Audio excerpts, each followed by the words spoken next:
Well, I hope you remember it. Yeah, I got a pretty good idea what happened. There was a few years that were kind of foggy. Oh, well, I'm sure there were. Yeah. I don't know that I could go back and just wing it and remember. I mean, there's so much, Yeah. Well, I obviously. remember the highlights. Okay. There's a lot of alcohol and stuff involved that. Oh, okay. Well, I will look forward to hearing this. So yeah, things like that. Okay. All So right. Well, let's do her. We on so record now? yeah, we're on record. Okay. Hi guys. We're here with Live Hey Food everybody. Detox. There's Gary. So we didn't really give you much of a. We didn't forewarn you who we were interviewing next, and hopefully this is a really good surprise because I'm going to interview Gary, Yes. which I know a lot of people. Hooray! A lot of people have been wanting to hear your story, including myself. So, from way back when to today, as much as obviously you can remember. We probably will not get this all in one sitting because I'm sure it's going to be a few hours, as I know you have said before. Well, no, I'll try to condense it down too. Condense as much I'll as you just hit the can. highlights and kind of let people know where I'm at right now and what's Sure. been what's been going on and what I see in the future. Awesome. All right, So, my friend. Well, let's get going on that. Take us back to when things started for you, when your journey with all of this began, and what made you start. okay, well, it started when I was really young. When I started school, I was doing okay, and then by the time I hit 6, I went from no glasses to double vision glasses. Life was pretty foggy. I just didn't get it. I couldn't maintain my attention in school, and it just got worse as things went by. It took me, what was it, 9 years to go through 6 grades. Wow. And the only reason that they passed was I kept showing up. Wow. And I had one incident that really sticks out. One is, well, actually two. One's pretty funny because, I was just a kid and we were outside and we were playing basketball and, or attempting to, we're just kids. And when we went to go for the ball, somebody hit me in the throat, and teacher came out because I was having a hard time breathing, and I told her I swallowed my Adam's apple. So that was in the teachers' rooms. I'm sure that was a phrase heard around the world there. And but one thing that did happen, I believe I was in the 4th grade at that time. I had zero self-confidence. I couldn't read, and I used to like hide in the back of the room, hoping nobody would call on me. And the teacher called on me to read a paragraph out of the book, so I was like totally embarrassed, stammering and just stumbling, and as I was trying to, I couldn't read, so I was just going through the thing. She came up and slammed her hand on my desk and said, "Never mind." And she turned her back on me, called on somebody else. That was the day I disappeared from myself. Sorry. And I slipped into that deep dark space in the back of your head where you hide all the things that where you don't want people to know about, that you don't want people to know about.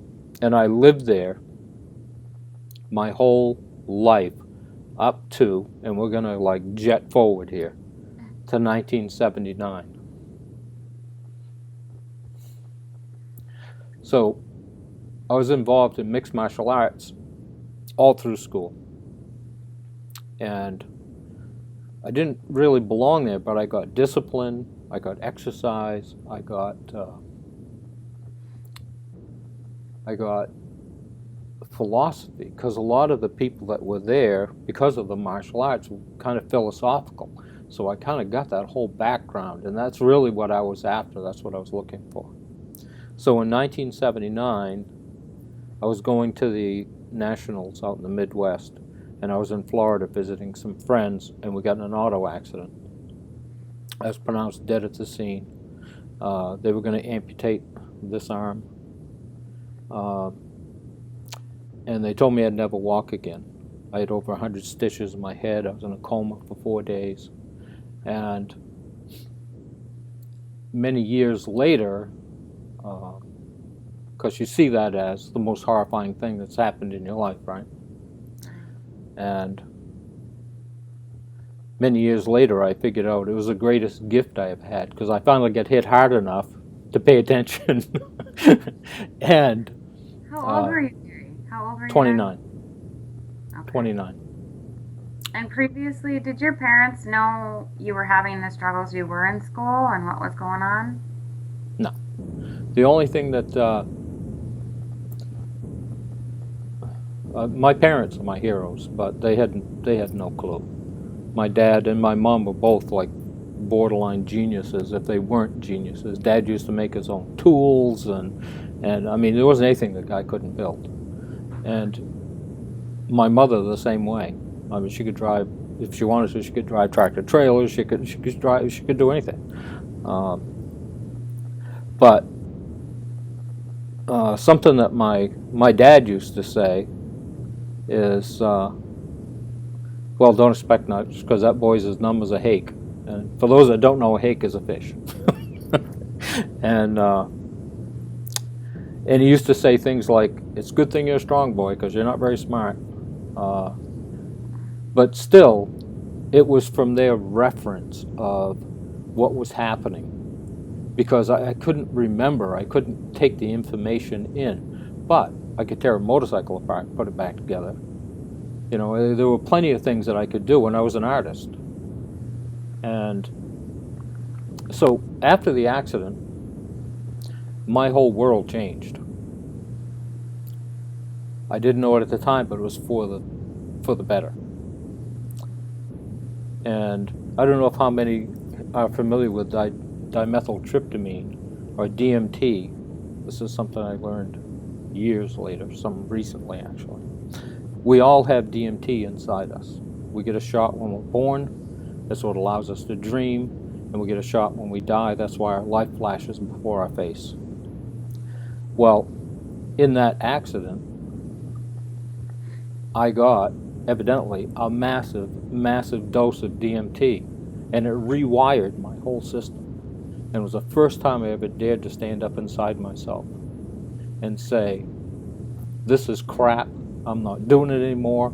I'm not taking it anymore. Everything I was taught,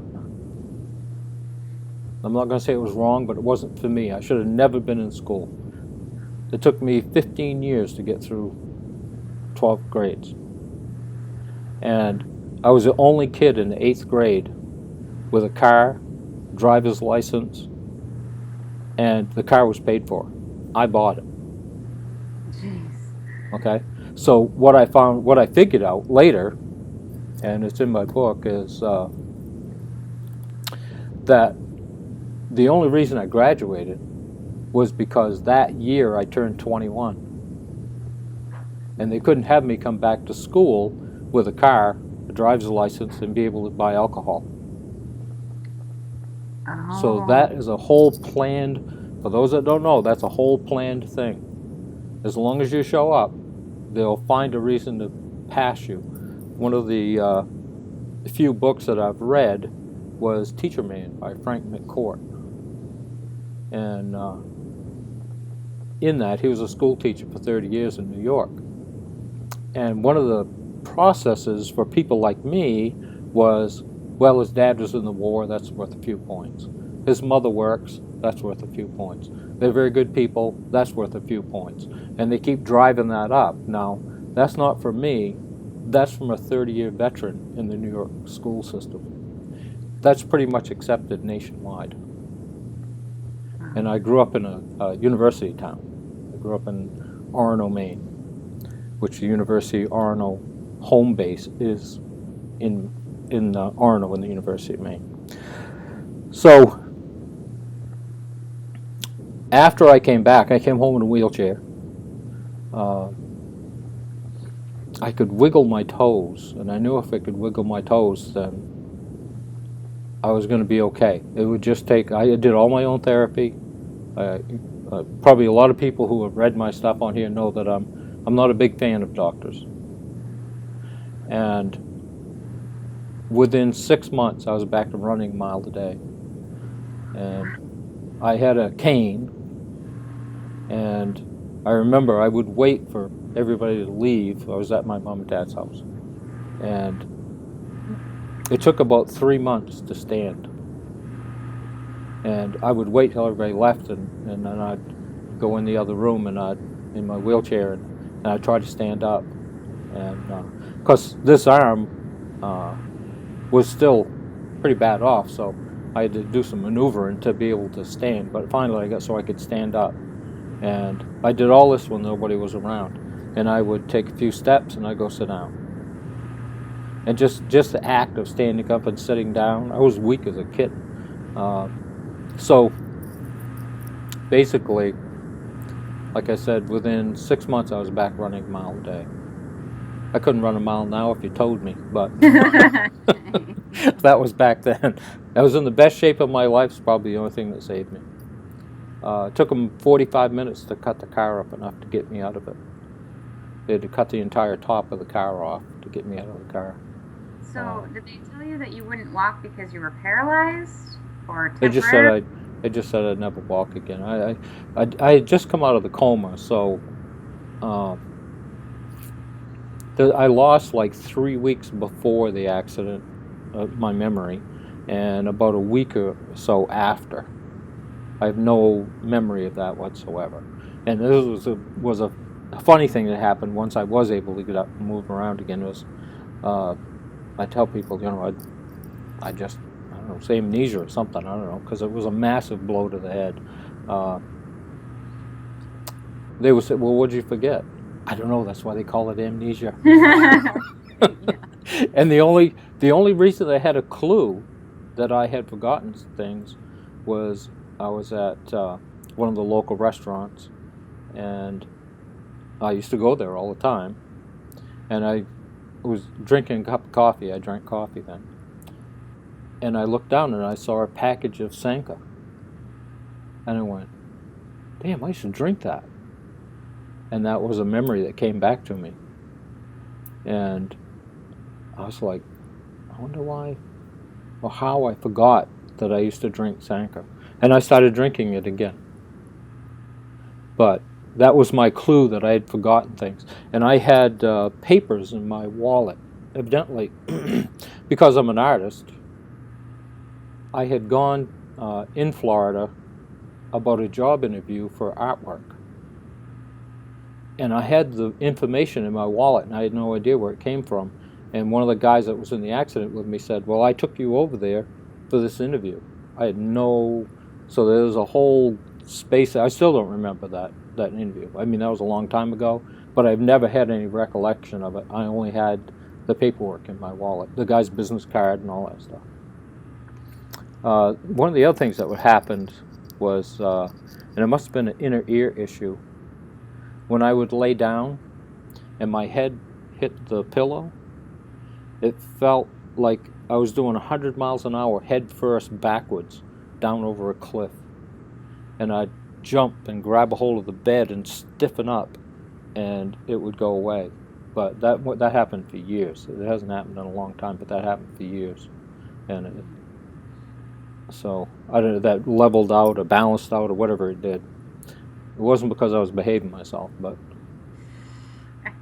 I had many years that were pretty rough there because I was so far out of balance because I couldn't be accepted into the system, the cultural programming system. You want to be accepted in that system. This is how bad it was. there were 13 kids in my class.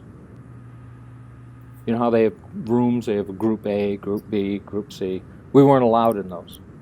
We were 13 kids, we had a janitor's closet for a classroom. And there was one girl, we all had motorcycles, and they just kind of stuffed us out of the way. And like for English, the English teacher would take us down and would lift weights. For math, we could go wash the teacher's car or something like that. So it was a weird situation. And we started the film study course there because they were looking for things for us to do that wasn't, you know, I don't know what to call it, weird, crazy, not in the norm.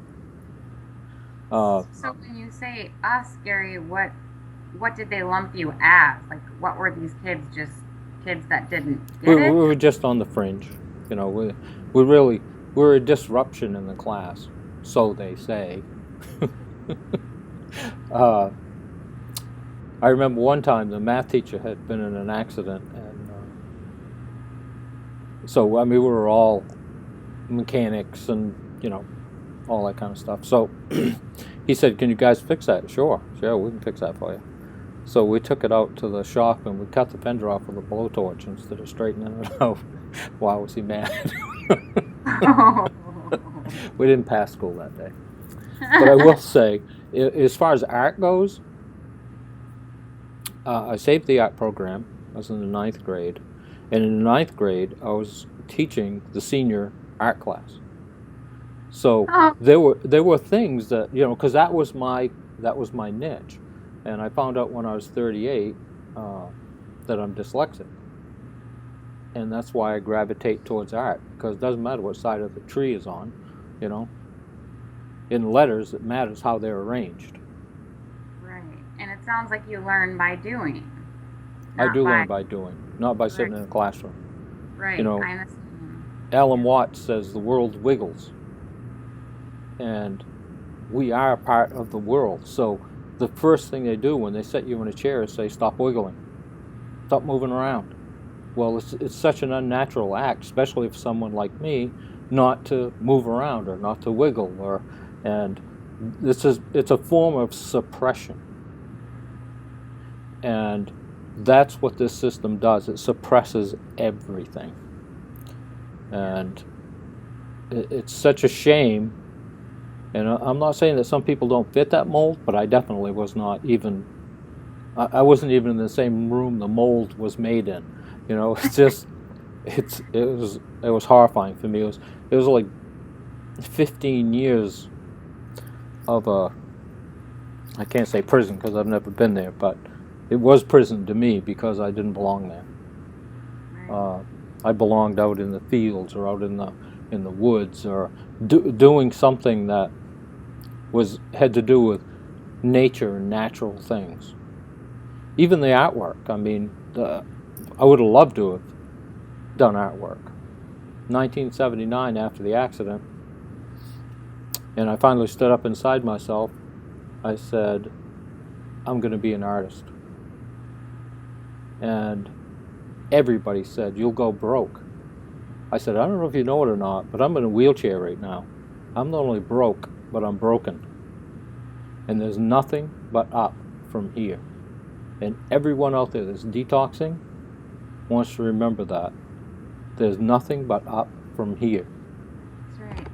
And this is where all my stuff comes from when I share information with people, is my growth from not fitting in to being in a wheelchair to standing up and moving forward in life.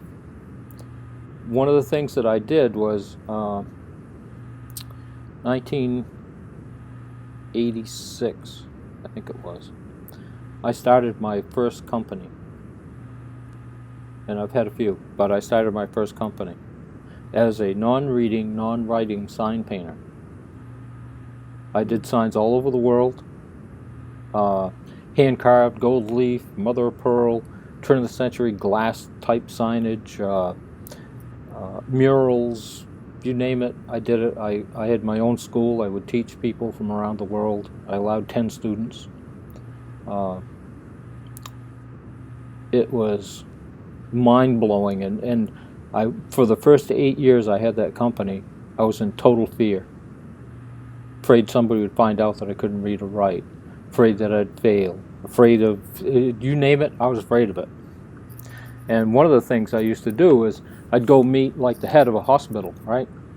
And I'd have my paper with me, right? And what I would do is I'd hold it up like this and write on this side so they couldn't see that I was just making squiggle marks, and I'd memorize what they were saying. Then I'd go back and I'd tell Natalie, my wife at that time, what they said. She'd write it down. And then I can take groups of words and make layouts. And I'll post some of the signage that I've done here on this video so people can see them. I thought I'd start with a collage of signs that I've done. The sculpting, the carving, the painting is all done by hand, all the layouts. Did this for the Beach Rose Cafe. I design and build all the brackets as well. And this is a bracket that I designed carving this feather right now. And this is after it was painted. And what's coming up is the sign itself on the side of the building. Obviously a two-sided sign. I thought I'd end with a collage. And what's interesting about this particular one is if you look on the bottom of this collage, right at the very bottom, you'll see some headlights and taillights. There is nothing there. I hand painted all of that. There's no bucket, there's no taillights, there's no nothing. That's all hand painted. So it took me a long time to figure out, let's take this and turn it around and give it to them and have them write it. Wow, did that take some pressure off me. And I found out something. They can't spell either. I don't care how high they are up in the world, they all have trouble with just common words. So actually my wife at that time, Natalie, was the one who said, I bet you're dyslexic. And I went, I don't know. But it ended up, I had a chance to do some work for this lady, and she was a teacher in this thing called Brain Gym. I don't know if you ever heard of that or not. Brain Gym? Yeah, Brain Gym. The guy who started it, not only was he dyslexic, but he never spoke a word till he was 10 years old. Wow. And he came up with Brain Gym. And it's basically crossing and forcing the left and right brain to communicate, because what happens in dyslexia is the left and right brain, they're both fighting for dominancy. And because they're fighting for dominancy, one will come in and then the other one will come in. And that's why things jump around on you. Okay? And you have a hard time to focus. People who are ambidextrous usually have some dyslexia because they're fighting over which side is the dominant side. Interesting. Okay? So she came to the shop, and I had one of my notebooks out with some of my scribbling on it. And she went, you're dyslexic. I said, how do you know? You didn't even talk to me. You didn't even. She goes, no, all I gotta do is look at that. I already know you are. I write in all capitals. I can't write in upper and lowercase because it's too complicated or something. I can't write in upper. Everything is uppercase. Okay. And she said that's the classic sign of dyslexia right there. So we did a few things where elbow to knee, right elbow, left knee. You cross your body, you do different exercises like that. And I used to get road hypnotism, big time. I did that for 15 minutes. I've never had that since. The road hypnotism, explain that a little bit. You go into like a hypnotic trance and you're not asleep. You can still function, you can still drive, but if you go by an exit, you had no idea where it was. But if a car stops in front of you, you can stop. You're kind of like in a hypnotic state. You can still function, but nothing is recording. So that kept me away from a lot of jobs. And the fact that I was dyslexic, I couldn't really get a lot of jobs. And so I had to start my own businesses, which I've had quite a few actually, and quite a few have been very successful.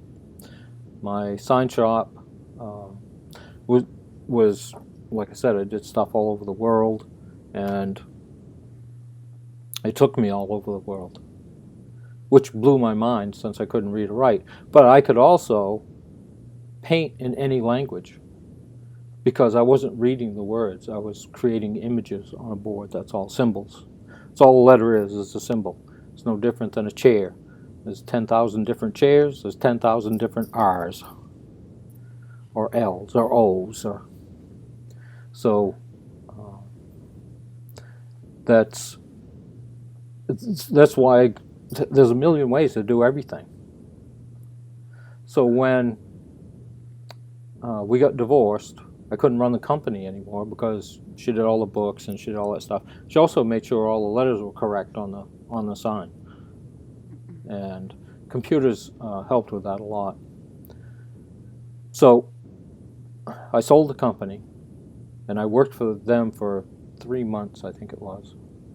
And I bought a van, and I just took off, and I spent 6 years living on the road, and I taught myself to read and write. And how I did that was I had books on tape, and I'd buy the book, and I'd try to follow in the book what they, and I still have a hard time doing that today because people read faster than I can communicate with myself, So but that's how I did it. I used to stop. I'd go.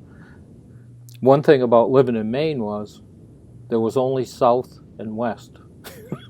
So I would get on Interstate 95 and go south.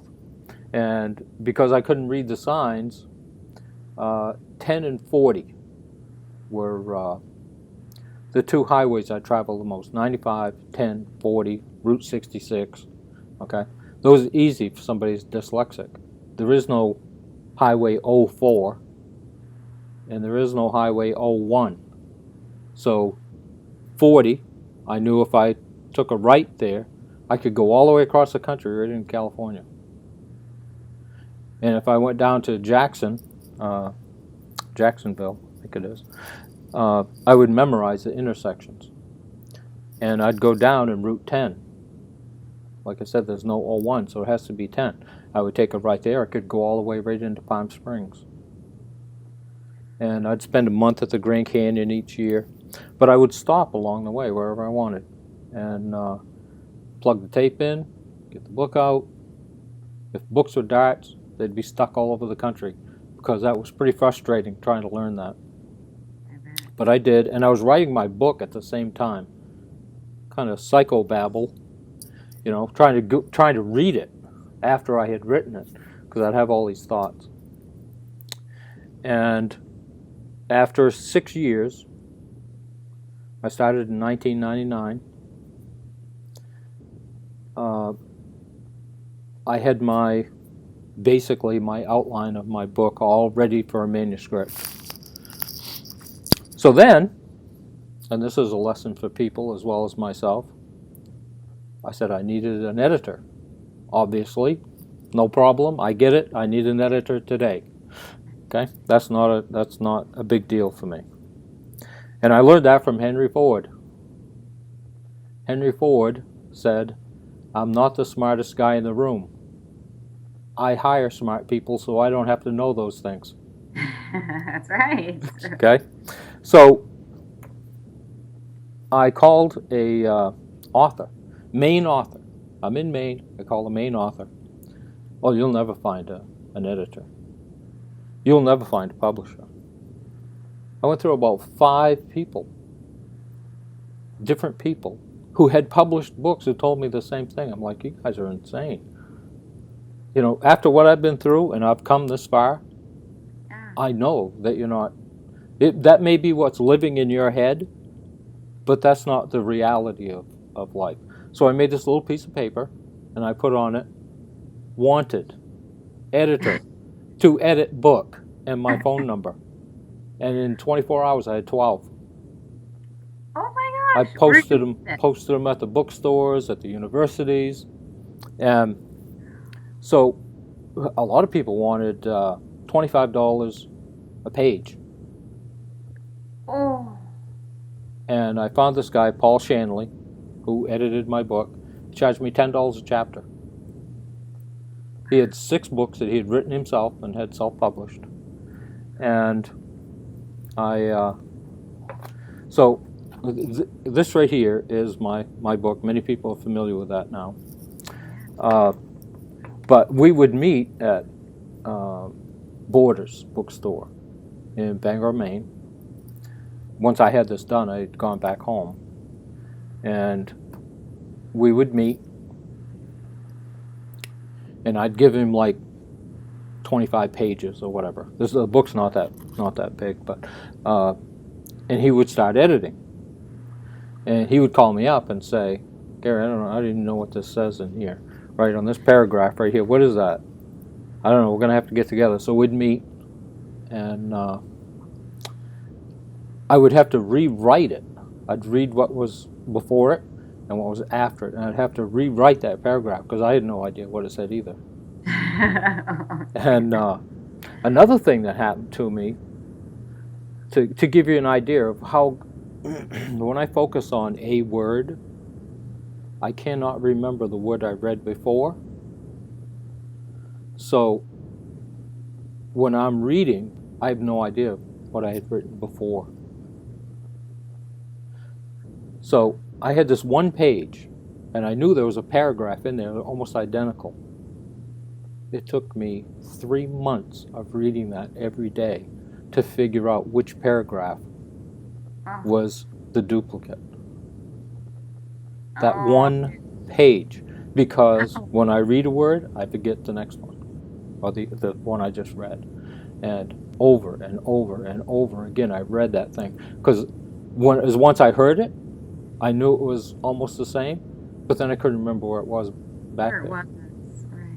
So that was quite an eye-opening thing. Another thing that happened, and I don't know how many people know this, but in their own writings, I had written something, and Paul had written it in his words instead of mine, because it made more sense grammatically. Sure. And I made him change it because it was such a glaring, it jumped out at me like I didn't write that. Right. So we had to compromise, but yeah, we had to do that thing. So anyway, after I had the manuscript done, I was working with Reiki and just started. And my friend Howard and I were working on that. And my wrestling coach from high school had stage 4 pancreatic and liver cancer. So Howard had found out. And so we would go, he said, "Do you want to go over there?" I said, "Yeah, definitely, we'll go over." So we went over and we started doing Reiki. And one of my high school friends, also Howard and Dan were both high school friends. Dan would all do Reiki. Sometimes Kathy, who was our Reiki instructor, would come down and we'd do Reiki. And within 20 minutes, now he was in massive pain. In 20 minutes, all his pain was gone and he could sit up. And we're like, Howard and I'd be going home at night, going, I don't get it, do you? And he says, "No, I don't know what the hell's going on. Why is this working like this?" And sometimes he could eat.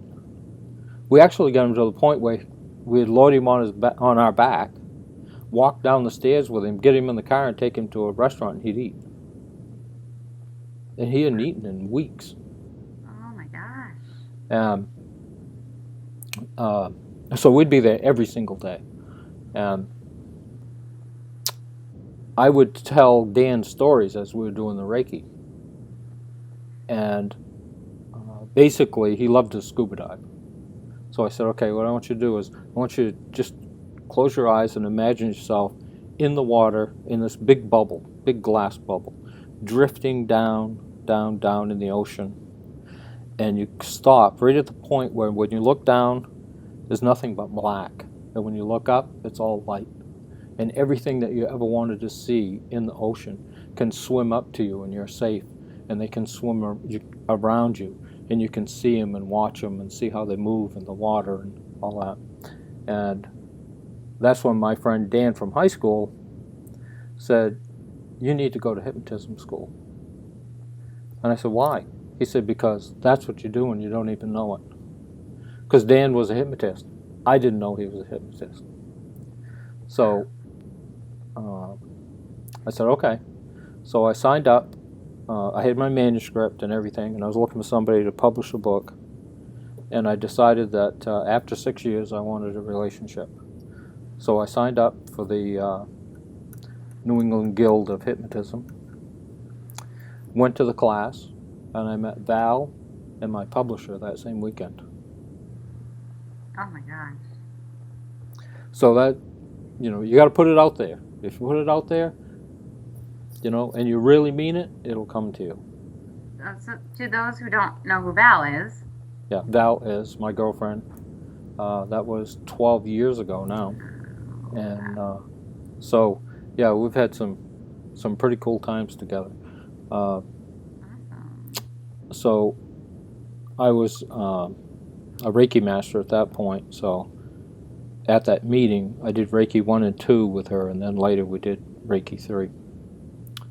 And we do EFT, we do reflexology, massage, just about everything out there, because the more tools you have in the toolbox, the easier it is to help people. And now with the detoxification, something maybe only 2 people other than Val and I know is, we just signed up for level 1 with Dr. Morris on May 9th. Everything is all set, the hotel, the plane, everything. So I hope to be learning that along with you I just won't be there, but hopefully we'll be doing it kind of side by side. Absolutely. Well, I hope so. Awesome. It's going to be so amazing to meet Dr. Morse and the staff and everything that goes on there, and learn more in depth what I'm doing. Even though we don't need to know a lot to take care of our bodies, but we need to know basic things. And like with the Iridology and all this stuff, I can go much deeper and will go much deeper into it. But to keep it basic, it's like when we go out in nature and we pick an apple off a tree, nature put everything in that. All the complicated stuff is in that apple. Our job is to bite it and eat it. Right. Okay? That's our part. Let nature take care of the complicated stuff, and we do the simple stuff. We eat it, that chemistry goes into our body and helps cleanse us, build our immune system, and keeps us strong. So after the class and meeting Val and my publisher, it took me 2 years. I had started another company, and I had 7 employees. It wasn't a science shop. I had 4,500 square foot building, 7 employees, 9 workstations. I mean, it was a big company. It was so big it was driving me crazy, and I wanted out. So. Too much stress. Oh my God, yeah. The phone would ring and I'd be vibrating right off the walls, I didn't even have to answer it. It was just, it was constant from the time you stepped in the door till you went home. The phone was constantly ringing. I mean, we had clients everywhere. And it was a great business. It was just too technical for me. I'm a hands-on, get the chisels out, do your work, and go home. And I'm kind of the same way now. The technology is great. I don't have to know a lot about Skype and what's going on in the background. We call each other up, and here we are. That's all I need to know about it. But I've had to learn a lot of technical things since you and I have been doing this. I direct a show called Speaking of Public Speaking. We just filmed last night our 47th and 48th show, which is very cool, and it teaches people about public speaking. I've been on that show a few times. It just gave me 2 DVDs, and I've got another one coming where I was actually on the show for an hour each time. And I just posted one that a friend of mine did, Mike Mezier. I just posted that on Facebook. So I try to keep myself pretty busy. And Val and I are always looking and searching and trying to find the easiest, simplest way, which is live foods and liquids, and just add them into your daily intake, and your energy will start to climb. It has no choice. The body can't lie to you. Right. So back and where, I know we've had some conversations about family members that passed, far too early, and that was just a passion of pushing you in this direction as well. Yes, my mom, lung cancer, 58. My sister, lung cancer, 41. My dad, hardening of the arteries, and a heart attack at 68. Those are all lymphatic conditions. And I've never really been a big fan of doctors. They have their place, especially in the emergency room. Break an arm, that's where you need to go. They saved my life. Can't really argue about that. But they're basically pill pushers now, doctors that are not in the emergency room. And there are many drugs I don't have anything against. But when the list of side effects, which there is no such thing as a side effect, there's only effects on the body. That's just to distract you from taking it because I have heart palpitations, which is in the lymphatic system. But that's why I'm taking it, right? And then I have kidney issues and liver issues and pancreatic issues, and my vision goes blurry and I get puffy and all these things from that drug you took for the heart palpitation, rather than go to the lymphatics. That's where I have an issue with doctors, and half of them don't even know what they're giving because there's a new drug coming every week. So those are the things we have to be careful of and watch for as we move through this world and get back to real foods, live foods. Right now, I'm writing a new book, and it's based on flow. The working title is Flow. It's probably not going to be the title of the book. But it keeps me in touch with what's going on. We're 18 gallons of salt water. And that's flow. And that's hydration. And if we get dehydrated, we stop flowing. That's when we get congested. That's when we start to have issues with inflammation, pain, organ and gland issues. That congestion starts to build. It can build anywhere, wherever you have a genetic weakness. So it could be lungs or liver or anything. It can be.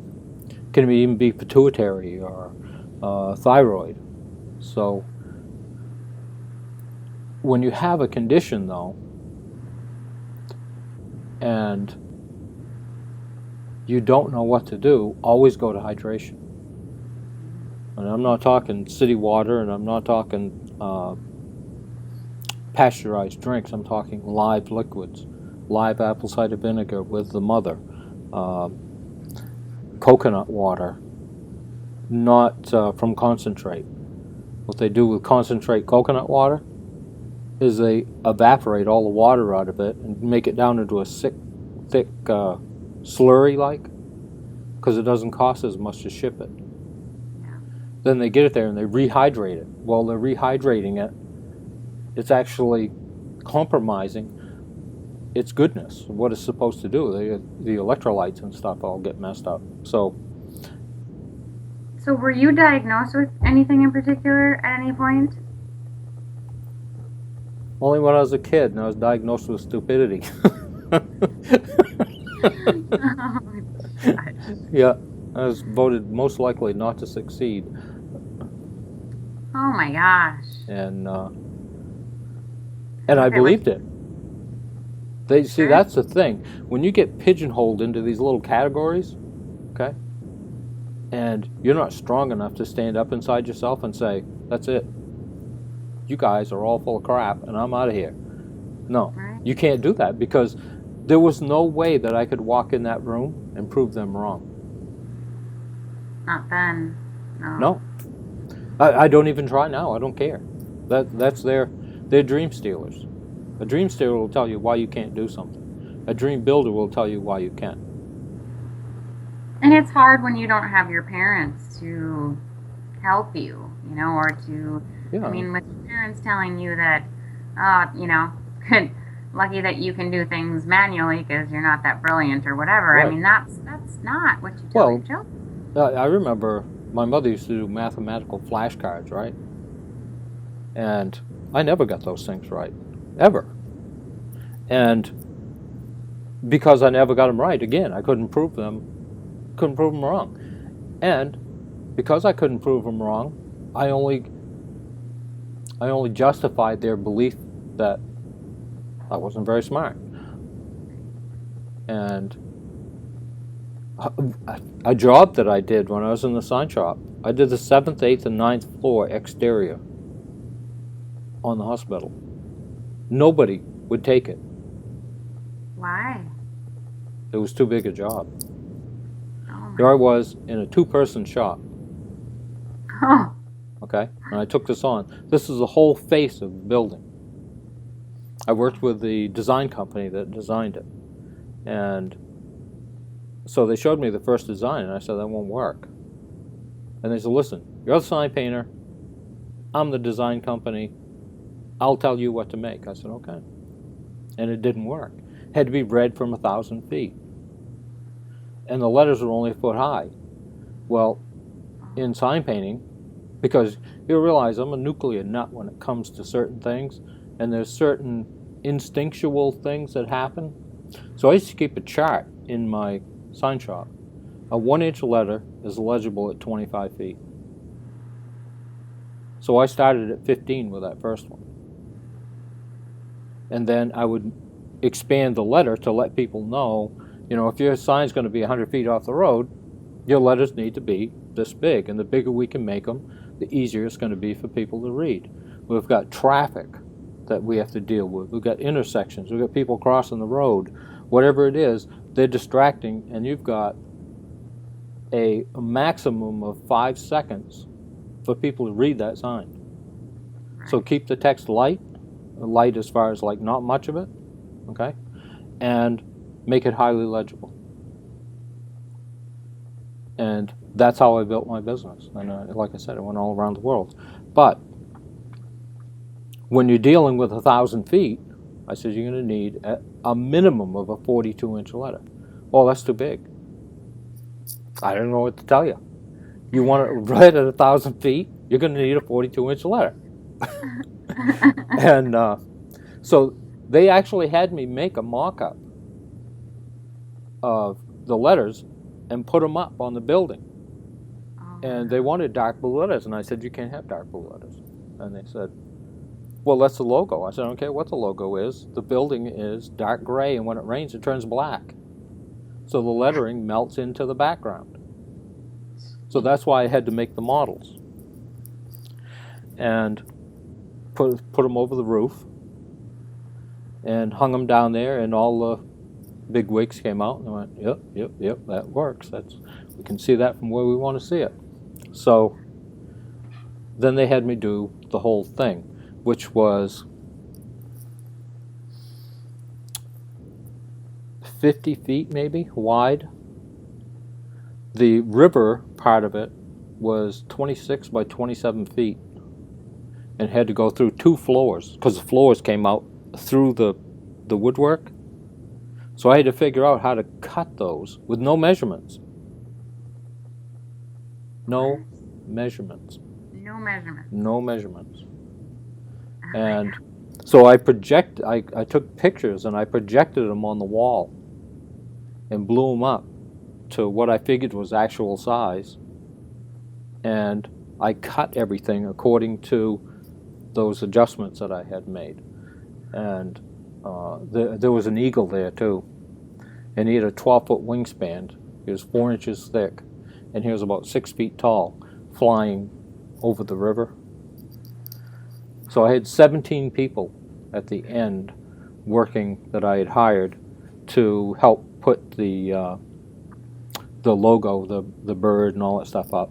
And I'll post pictures of that. I have some here somewhere. I'll see if I can get the photocopier to work and put them in the computer. But that's still there today. That was done years and years and years ago. And apologize for the quality. I had to go to Google Images to get these because I couldn't find my pictures, of course, but here it is so you can see it. They're foam, and when I ordered it, there wasn't enough foam in the United States at that time to complete the order, so they had to manufacture the foam. They shipped it to Mass. I had a guy down there with the drawing all put out in a CNC machine, which is a computerized cutter, to scale in this little chip about this big. So this little tiny chip had this thing full size in there, and it cut everything out, and the company that I bought the foam through delivered it to me for free, and I was next door to a concrete company, and they came up with their big forklifts to pick it up, and I had to put it together outside. I didn't have room enough in my shop to put it together. It was so big. And so that took 6 weeks to do that whole job. And then, of course, then you've got the bureaucratic part of the hospital. They needed to be out there when we started putting the sign up to make sure that I wasn't spelling anything bad as we was putting the words across. Oh my God. So that was pretty cool. And we did the whole job in installation in 1 day. And we kept dropping a guy over the side in a Bolson's chair and dropping him down the side of the building to put to screw the letters into the building. And then he'd drop all the way down, get in the elevator, come back up. We'd throw him over the side, and then we'd lower the next letter down to him when he got in position, and he'd put that one in. And it was Eastern Maine Medical Center with the bird and the river. And so he was up and down that elevator all day long as we were throwing him over the side on a rope. It was the ricketiest, he was a window washer, but that was the ricketiest thing to throw a guy off the roof of a building with. We were all just kind of shaking our head. But anyway, so moving on, I started another company. That was a painting place that I did that in. Then after my trip of 6 years, I came back and I started Da Vinci signs. And we had a lot of Da Vinci stuff in the thing. All the computers were all Da Vinci inventions that actually moved. And that was pretty cool. And we had a big CNC machine and printers, and oh my God, it was crazy.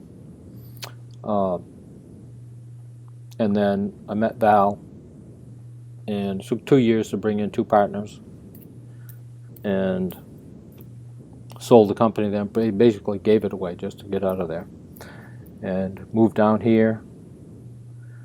And then I've been 10 years figuring out what I want to do and how I'm going to do it, and trying to get my mind wrapped around the technology that's in this computer. And I've spent many long nights trying to figure stuff out. So that's kind of like my story. We just went to Colombia on a mind-expanding spiritual quest in the jungles. It's a dry jungle, amazing. I'll post some pictures, and totally shifted my thinking, where I'm headed. Calmed me down a lot. Not that I wasn't already calm, but people go, "You're a lot quieter." Mm-hmm. And there was a sweat lodge there. What was cool was the sweat lodge, and all the ceremonies and all the songs were all Lakota, right from the Midwest. Really? Yes. Wow. So I helped build the sweat lodge. We went out of the jungle and cut down some bamboo and came back and built a bamboo sweat lodge. And the ceremony was awesome. Had a lot of detoxing mentally and physically. Saw a lot of incredible things, a lot of healings there from the plant medicine, and made a lot of great friends. One of the weird things that happened was there were three of us. We had a room, basically. We had a bedroom, bathroom, outdoor shower, that kind of thing. The bathroom was outdoors. But there was another family off to the right, and above was Maria. So we're sitting in the dining area, right, which is an open grass hut. And she's talking about her husband, Frank. And I went, "Frank Sorensen?" "Yeah, Frank Sorensen." "You know Frank?" "Yeah, we used to have coffee together at the Beach Rose Cafe in Wickford, Rhode Island." She goes, "No way." I said, "Yeah, where do you live?" She goes, "We live in North Kingstown." So I went all the way to Columbia to meet his wife, who was staying right above us. How bizarre is that? Very, very crazy. And so yeah, things have been pretty unbelievable, and things are looking up. I think we're going to start doing some Skype conference calls with people who are having issues, which I've never done that before.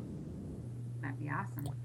And hopefully that will, because after I do eye readings, for those that don't know, I do Iridology, which is reading the iris of the eye. And every cell in your body is in the iris of your eye. And the thing to remember is your body is split right down the middle. Okay?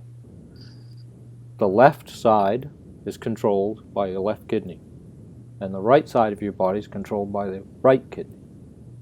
And what most people don't understand is your body's not one thing, it's two. It's the duality of the world. You can be sick on one side of your body and it be life-threatening, and the other side just be in trouble. Okay? So when they go in and you have lung cancer, let's say, in one lung, or you have breast cancer, they want to take everything. They want to take both. They want to take all lymph nodes. They want to take all that stuff. Don't let them do that. And most of the time, they'll do it anyway. But those lymph nodes are septic tanks, just like in your house. It's a septic tank. And this is where the cancerous cells go and get washed out through the lymphatic system, out through the kidneys. And if you have an issue on one side of your body where you have cancer, or you have swollen lymph nodes or anything like that, that's a kidney issue. It's really not about these. These are the warning symbols, you know, or the lymph nodes, or the breast, or whatever it is. That's the warning signal. And you need to boost that kidney up and detox it so it can start filtering again. That's a real hard concept for people to understand, because we've been culturally programmed to see the body as one thing. And when we see that as one thing, and to compartmentally break it up, you go to a kidney doctor, you go to a heart doctor, you go to a lung doctor, you go to an ear, nose, and throat doctor. It's all one unit, and it all works together, or it all screws up together. So we have to work on the whole thing, and the gateway for all of them, kidneys. So I get so frustrated when I see these meds and things on well, we don't have television, but I can keep my earpieces in here.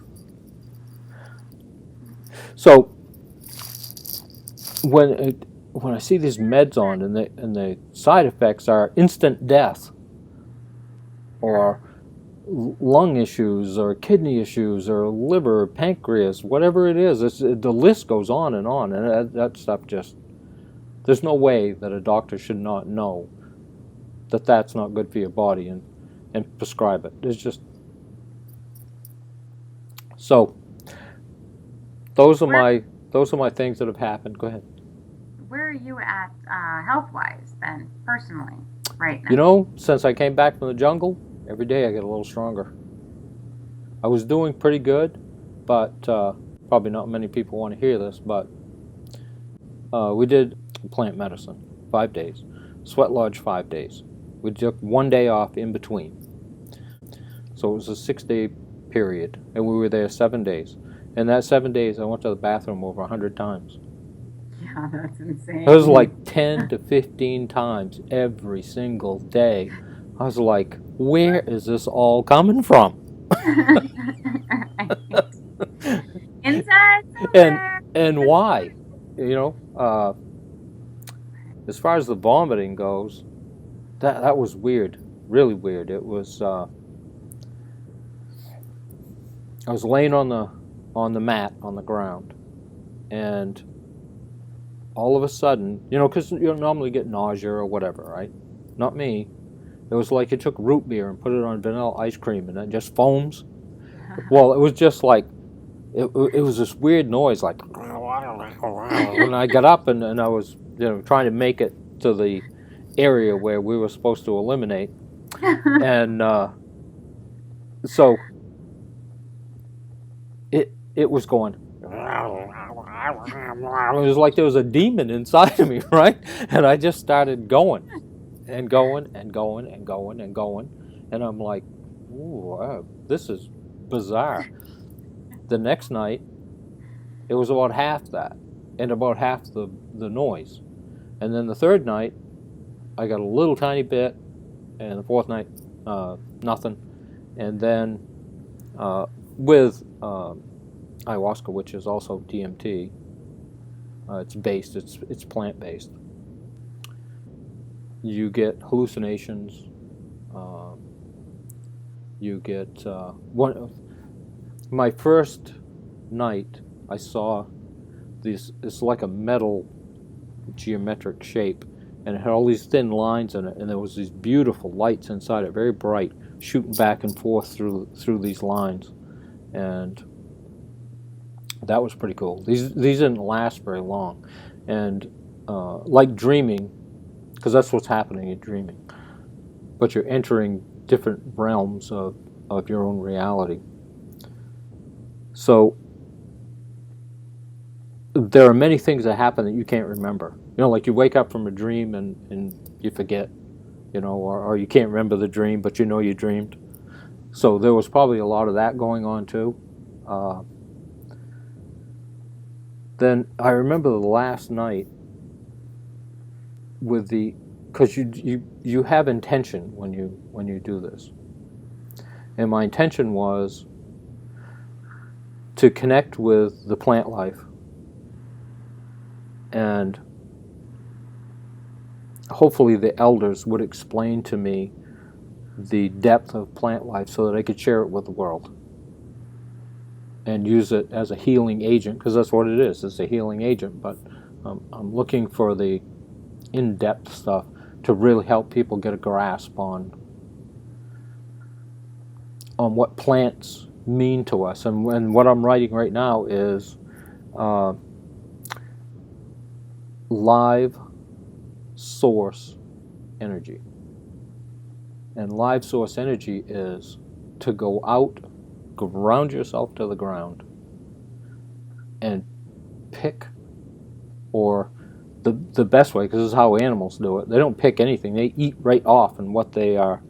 Okay, so that tree is connected to the ground, It has the energy of the sun in it.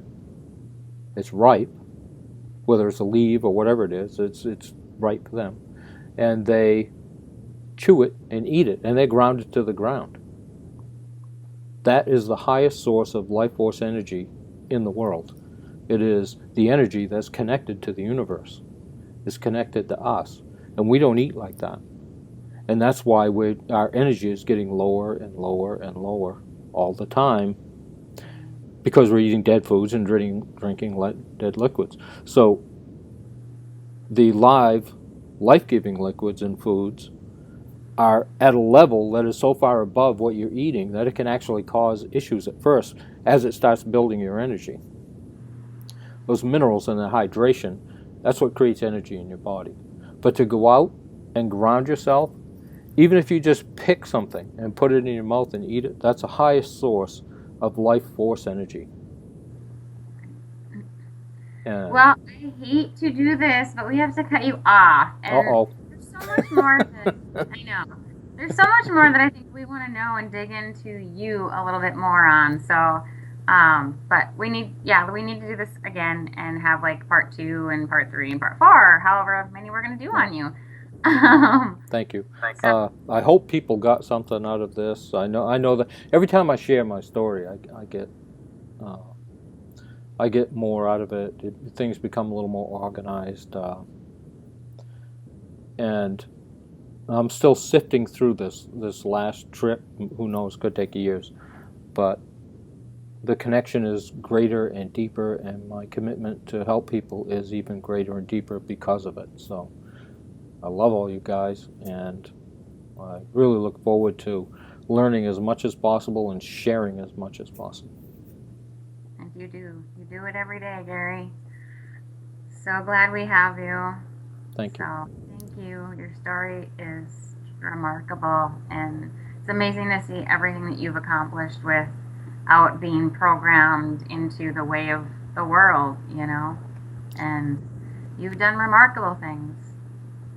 We're just starting. Yeah. I feel like I'm a kid again, and well, as horrible as I felt not being able to fit into the system, I know it was my greatest gift because I didn't get pulled into the system. I am a fringe guy. I'm on the outside. I'm perfectly okay with that, and nobody needs to feel bad about me or what's happened, because this is what made me who I am today. So. All right. Well, we hope you guys loved hearing about Gary as much as I loved hearing about him. If you like this video, please like us below and subscribe. And you can find us at LivefoodDtox on Facebook and LivefoodDtox@gmail.com. If you have any questions, more things you want to know for me to ask Gary our next time around, just send those and ask, and we will get that done. So we love you all, and yes, tell Gary how much you love to hear about him, loved hearing about him, and what you want to know personally. So thank you guys, and we love you a lot, Gary. We love everything that you do to help us. So thank you. Thank you, Angie. It's been such an honor to meet you and watch your growth, and my own doesn't seem like growth on my own part, because you're the guy in the trenches every day.